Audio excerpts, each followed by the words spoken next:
روزہ فرض کیوں کیا گیا؟ سویر سے لے کر شام تک سب کچھ ہونے کے باوصف بھوک اور پیاس میں وقت گزارنا اور میسر ہونے کے باوجود ایک گھونٹ بھی حلق سے نیچے نہ اترنے دینا، آخر اس میں کیا حکمت تھی؟ تو یہ بات اچھی طرح سے ہمیں سمجھ لینی چاہیے کہ یہ صرف کھانے پینے کو ترک کر دینا ہی نہیں ہے، بلکہ ان مقاصد جلیلہ کے حصول کے لیے روزہ رکھا جاتا ہے جو مومن کی زندگی کا مقصود ہے۔ اور اگر کوئی شخص کھانا پینا تو ترک کر دیتا ہے لیکن ان امور سے نہیں رکتا جن امور سے روکنا ان روزوں کا مقصود تھا، تو اس کا روزہ نہیں کہلاتا۔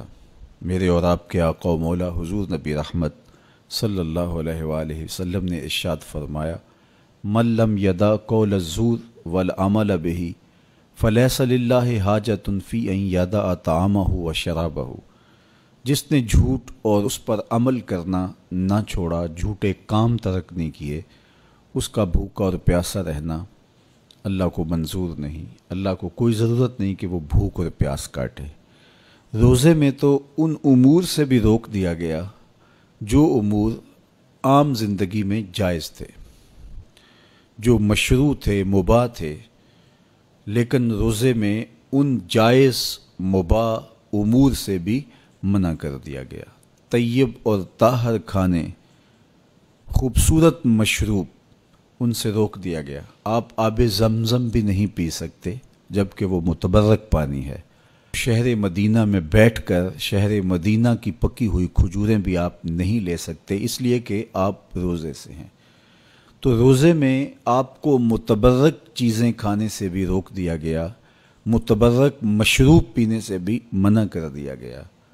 تو مجھے بتائیے، جو رب آپ کو متبرک، مشروع اور پاکیزہ کھانوں سے بھی ایک مخصوص وقت کے لیے روک رہا ہے، تو جن امور سے عام زندگی میں شریعت اسلامیہ نے ہمیں منع کیا، ہمارے رب نے ہمیں منع کیا، تو اگر روزے کے دوران ہم وہ امور بجا لائیں تو پھر روزے کی مقصدیت حاصل نہیں ہوگی۔ تو اسی لیے فرمایا جس نے جھوٹ اور جھوٹے کام نہیں چھوڑے، اس کے بھوکا اور پیاسا رہنے کی اللہ کو کوئی ضرورت نہیں ہے۔ تو وہ یہ چاہتا ہے کہ میرے بندے ان امور سے بھی جب رک جائیں گے جن امور سے عام زندگی میں نہیں روکا گیا، تو وہ لازمی طور پہ ان امور سے رکنے کی کوشش کریں گے جن امور سے اسے منع کیا گیا ہے۔ تو جب یہ چیز انسان کا فہم، انسان کی عقل اور انسان کی خرد طے کرتی ہے، تو پھر لا محالہ طور پہ رکنے کی عادت اس کے اندر تقوی کی نشأت کا ذریعہ بنتی ہے۔ آپ نے عمومی طور پہ دیکھا ہوگا کہ رمضان المبارک کا ماہ نور جب اختتام کو پہنچتا ہے، ہمارے سامنے عید کے 2-4 دن بھی یہ مشق رہتی ہے، اچانک کوئی مشروب آیا اور پینے لگے تو رک گئے، وہ کہیں ہمارا روزہ تو نہیں، لیکن پھر خیال آتا نہیں ہم روزے تو نہیں ہیں، آج تو عید کا دن ہے، تو ہم پی لیتے ہیں۔ چونکہ پورا مہینہ دن بھر ہم مشروبات سے رکے رہے اور آج بھی دن کے اجالے میں ہمیں پانی دیا گیا تو ایک دم ہمیں جھجک پیدا ہوئی، لیکن پھر ہمیں یاد آیا کہ اب روزے بیت گئے ہیں اور میں روزے سے نہیں ہوں۔